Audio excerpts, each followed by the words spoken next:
वली और नासिर कौन, ईमान के बदले कुफर कैसे, और वो लोग कौन हैं जो सीधे रास्ते से भटक जाते हैं। ये और बहुत कुछ जानेंगे हम इस वीडियो में। सलाम अलैकुम नादरीन, जिन आयतों को आज हम समझेंगे वो है सूरह अल बकरा आयत नंबर 107 और 108। मैं उम्मीद करता हूँ कि आप इन्हें गौर से सुनेंगे और अपनी जिंदगी को कुरान के मुताबिक गुजारने की कोशिश करेंगे, क्योंकि कुरान अल्लाह ताला की तरफ से नाजिल करदा तमाम इंसानों के लिए एक मुकम्मल ज़ाब्ता हयात है, और इस ज़ाब्ता हयात को समझने के लिए किसी भी मजहबी पेशवा की जरूरत नहीं है। नादरीन, ये मजहबी पेशवा ही हैं कि जिन्होंने कुरान में दर्ज अल्लाह के कवानीन पर अमल के बजाय अल्लाह की परस्तिश का अकीदा दिया। हर मसलक ने अपने मजहबी मामलात और परस्तिश के मुख्तलिफ शरई तरीके वज़ा किए। इन मुख्तलिफ शरई तरीकों की वजह से फिरके एक दूसरे पर फतवे आयद करने लगे। फतवे देने के लिए हर मसलक ने अपने अपने दारुल फतावा और मुफ्तियान बनाए। इमामत, वलादत, कशफ उल्हाम, मसीह मऊद और ज़ुहूर मेहंदी के अकायद वज़ा किए।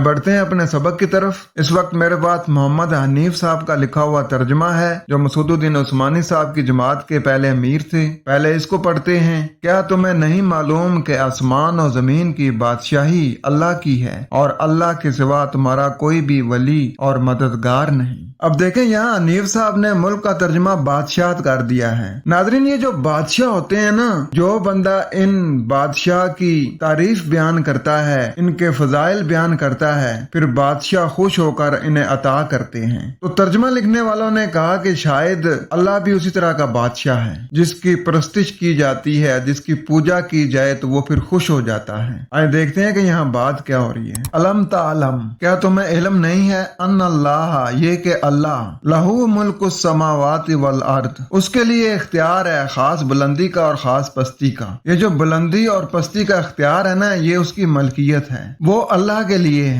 अल्लाह ने वो पैमाने मुकर्रर किए हैं बुलंदी के और पस्ती के। वमा लकुम मिन दूनिल्लाहि, क्या है तुम्हारे लिए अल्लाह की वैल्यू घटाने से, मिन वलिय्युम, कोई नजदीक तर, वला नसीर, और ना कोई मदद करने वाला। तो इस आयत में अल्लाह फरमा रहा है कि क्या तुम ये नहीं जानते, अल्लाह उसी के लिए खास बुलंदी और खास पस्ती का इख्तियार है, और तुम जिनकी वजह से अल्लाह की वैल्यू को घटा रहे हो, यानी जो अल्लाह के दिए हुए अहकामात हैं उनको साइड पे करके तुम जो इंसानों के लिखे हुए अहकामात हैं उनको फॉलो कर रहे हो, तो ये तुम अल्लाह की वैल्यू को घटा रहे हो, अल्लाह की वैल्यू को कम कर रहे हो। तो याद रखो कि अल्लाह के सिवा कोई तुम्हारा सरपरस्त नहीं है और ना ही कोई मददगार है। नादरीन, इसमें मिम वलीयुम वला नसीर पे जरा गौर करें कि अल्लाह कह रहा है कि मैं तुम्हारा वली हूँ, यानी तुम्हारा नजदीक तार हूँ, और तुम अल्लाह की वैल्यू घटा के इंसानों को वली बना रहे हो। और आगे वला नसीर, और कोई तुम्हारा मददगार नहीं है, और तुम या अली मदद, या गौस मदद के नारे लगा रहे हो। ये तो सीधी सीधी टक्कर है, कुरान से टक्कर है। इसी वजह से तो मुख्तलिफ फिरके बनते हैं, मुख्तलिफ जमातें बनती हैं। कोई या अली मदद कह रहा है, कोई या गौस मदद कह रहा है, कोई या रसूल मदद कह रहा है। आगे आयत नंबर 108, क्या तुम भी ये चाहते हो कि अपने रसूल से उसी तरह सवाल करो जैसे कि उससे पहले मूसा से सवाल किए जाते रहे, और याद रखो कि जो कोई ईमान को कुफर से बदले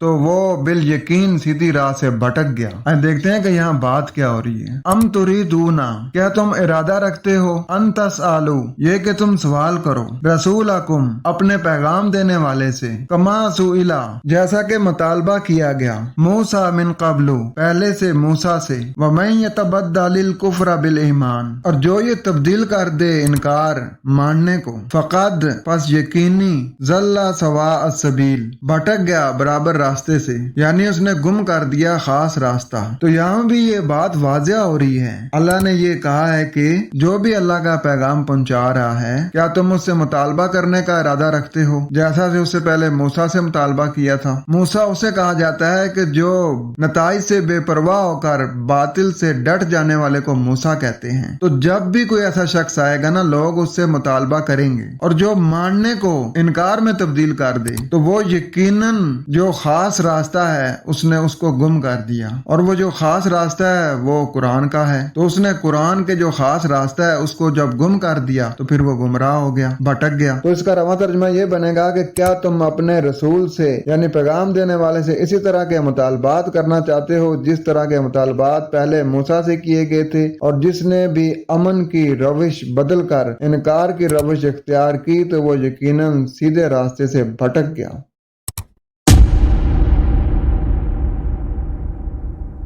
امید کرتا ہوں کہ آپ کا کچھ کنسیپٹ ضرور کلیئر ہوا ہوگا۔ تو قرآن کا اصول ثم تتفکرون افلا تعقلون۔ خوش رہیں، قرآن کے ساتھ رہیں۔ والسلام۔